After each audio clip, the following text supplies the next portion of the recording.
Donc à une dizaine de mètres du sol, on lâche le rover au bout de câbles. Évidemment, il y a des capteurs qui vont nous signaler quand il va avoir touché le sol. Une fois qu'on aura fait ça, toujours nos boulons explosifs qui vont casser les câbles et faire s'éloigner le Skycrane. Voilà, c'est ce que je vous ai expliqué. Donc, c'est cette partie-là qu'on estimait à très haut risque, et moi j'étais personnellement très surpris que tout marche bien. Tout a marché à 100% lors de cette mission. Donc, Curiosity est arrivé. Alors, comment on va le savoir? On va le savoir, en fait, on va le savoir par l'intermédiaire de la radio. Toutes les sondes, d'abord, elles vont pouvoir émettre soit en direct, quand la Terre sera en visibilité, soit par l'intermédiaire des sondes qui sont en orbite autour de Mars. Et en fait, toutes les étapes que je vous ai décrites là vont propager un petit bip pour dire cette étape a été effectuée parfaitement. Et vous allez voir tout à l'heure la salle de contrôle, ce petit bip va générer à chaque fois des applaudissements jusqu'à l'applaudissement final. Voilà, le décalage en temps c'est 14 minutes et non pas 20 comme je vous ai dit. Voilà ça. Voilà la séquence complète que vous voyez là. Si cette présentation, je dis ça, c'est un peu compliqué, tout ça, vous n'avez pas l'intention, vous ne pouvez pas voir tout d'un coup, vous pouvez ou la télécharger ou me la demander, c'est pas un problème. Alors je crois qu'on va voir, on devrait voir une animation, c'est une animation de ce qui devrait se passer. Donc on voit la Curiosity qui traverse l'atmosphère de Mars, donc le bouclier thermique qui ralentit la chute. Voilà les petites fusées qui permettent le guidage. Paf, on a dû larguer le... Non, on n'a rien largué encore. Ah, si, on a largué le bouclier. Le parachute s'ouvre. On voit le rover à l'intérieur. Les roues se déploient pour se poser. On éjecte le parachute. On allume les rétrofusées et on descend tout doucement, comme ça. Voilà. Arrivé, donc il y a un laser qui mesure la distance au sol. Arrivé à une dizaine de mètres, on va lâcher la grue. Voilà. La grue libère le robot. On ralentit, on ralentit, on ralentit. Vous vous rendez compte, hein? Voilà, tac, contact, ça coupe, on coupe les câbles, et évidemment maintenant on remet la gomme sur la Skycrane pour pas qu'elle s'écrase sur le robot. Je dis ça comme ça, c'est arrivé un jour à une sonde russe, hein, où le parachute est tombé dessus. Ça avait l'air malin, ça. Oui. Et le robot est directement opérationnel. C'est formidable. Et bien tout ça, ça a marché, c'est pas de la science-fiction. Vous voyez à l'arrière, c'est le générateur nucléaire, on va voir pourquoi. Formidable, hein? Alors, on va voir l'atterrissage, hein, maintenant. Alors, avant de voir l'atterrissage, je vais vous dire 2 mots sur le rover lui-même. Là, on a vu la séquence d'atterrissage. Alors, le rover, notre ami Francis Rocard, qui est venu ici il y a 2 ans d'ailleurs, qu'on connaît bien, il dit c'est un 6-6, c'est pas un 4-4, c'est un 6-6, hein, parce qu'il y a 6 roues motrices. Hein. En principe, il devrait être beaucoup plus performant que Spirit et Opportunity, et parcourir jusqu'à 300 mètres par jour. Je vous dis tout de suite, il ne l'a pas encore fait. Hein. Et devrait pouvoir passer des obstacles de 75 cm. Alors, il s'est posé un problème avec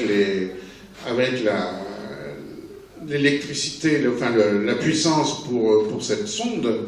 Comme il y a tellement d'instruments, il faut beaucoup de puissance, et on ne pouvait pas garantir ça avec des panneaux solaires.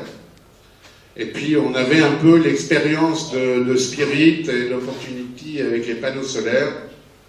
Alors, les Américains sont très forts avec les générateurs nucléaires, donc on a mis un générateur, c'est les mêmes qu'il y avait sur les sondes Voyager, hein, par exemple. un générateur isotopique à base de plutonium. Il y a 4,8 kg de plutonium enrichi à bord et qui vont fournir à la fin 200 watts électriques. En fait, il va y avoir 2000 watts thermiques et puis par effet Seebeck. Alors l'effet Seebeck, c'est l'inverse du thermocouple. Hein. On va chauffer une jonction et puis ça va créer une différence de potentiel et du courant. Ça va créer donc en gros 200 watts. Ce qui permet de garantir un fonctionnement pendant 14 ans. Hein. Ouais, déjà, on verra bien. Hein. Bon, et puis il y a les radiateurs qui permettent de chauffer les instruments, parce que le problème c'est le froid hein, quand même. Hein. Voilà à quoi ressemble le générateur isotopique. Et à droite, vous voyez les techniciens en train de charger le générateur avant le lancement. Ah oui, j'ai un petit film sur le générateur. Est-ce qu'on a le temps? Oui, on a encore un peu de temps. Voilà, ce brave monsieur qui va nous montrer comment on charge. Alors le générateur isotopique, il va se mettre à l'arrière, et puis ça va me permettre de boire un coup. Alors, là, vous voyez les panneaux solaires des rovers précédents, hein, vous voyez, qui s'entachent de poussière. Alors là, évidemment, la puissance peut être divisée par 2 ou 3, et puis c'est fini après. Hein. Si on ne peut plus avoir de puissance, tout va geler à l'intérieur et c'est fini.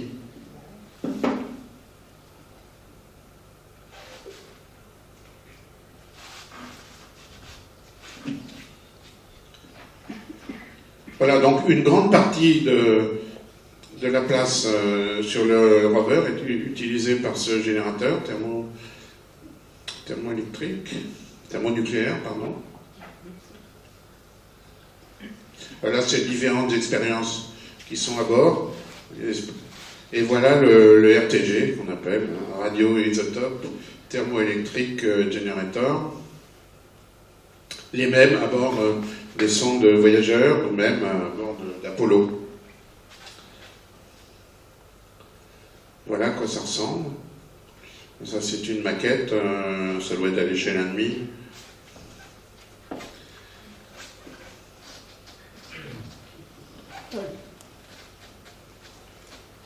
Et ça, ce que vous voyez à gauche, sont les thermocouples, justement, les jonctions qui vont être chauffées.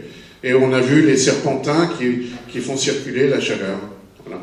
Et ça va fournir, en gros, une centaine de watts, 100 à 200 watts de puissance électrique. Vous voyez, différents circuits de chauffe et de refroidissement. Voilà. Voilà la taille comparée des roues. Vous voyez, entre Pathfinder en bas, Opportunity à gauche et Curiosity à droite. Donc et voilà les trois robots en taille comparée. Alors, quelques instruments. Il y a beaucoup d'instruments à bord de Curiosity, et notamment des instruments français. Vive la France, on a vraiment bien travaillé. Il y a 10 expériences scientifiques pour détecter les traces d'eau, analyser les minéraux, imager bien entendu. On ne voit pas bien aussi. Vous voyez la liste des instruments, je vais vous en montrer quelques-uns. Sur le mât, ce qu'on appelle le MASCAM, sur le mât de la sonde, c'est là qu'ont vont se porter les yeux, les caméras donc, de la sonde pour voir. Hein. Donc, vous voyez ce qu'on appelle les navcam, caméras de navigation. Hein.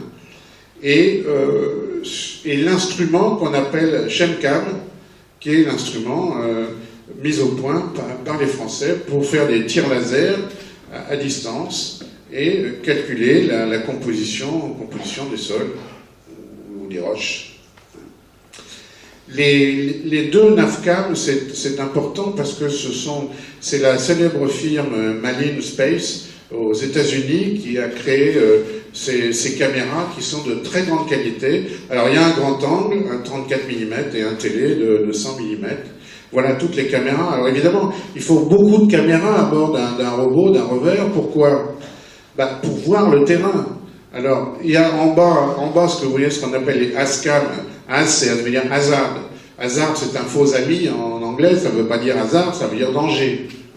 Donc, caméra de danger, c'est-à-dire qu'on peut voir le terrain, voir s'il y a des gros morceaux de rochers, etc., qui vont empêcher le mouvement du robot. Il y en a deux à l'avant, il y en a deux à l'arrière.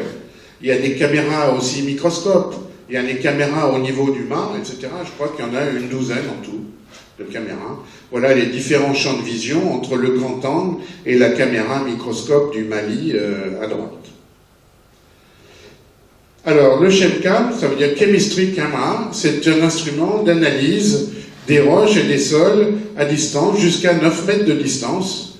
En fait, on va lancer un rayon laser et on va faire évaporer, on va créer un plasma et on va analyser, dans le chemin optique de retour, on va analyser la composition de ce qu'on reçoit. Ça a été développé par le CEA, le CNES et un laboratoire de Los Alamos. Alors ça occupe une très grande partie des instruments de Curiosity. C'est 2 gros blocs. Il y a le bloc de mesure avec toute l'optique et le bloc de traitement électronique que vous voyez ici. Alors, on produit un plasma à l'aide d'un laser et surtout, on est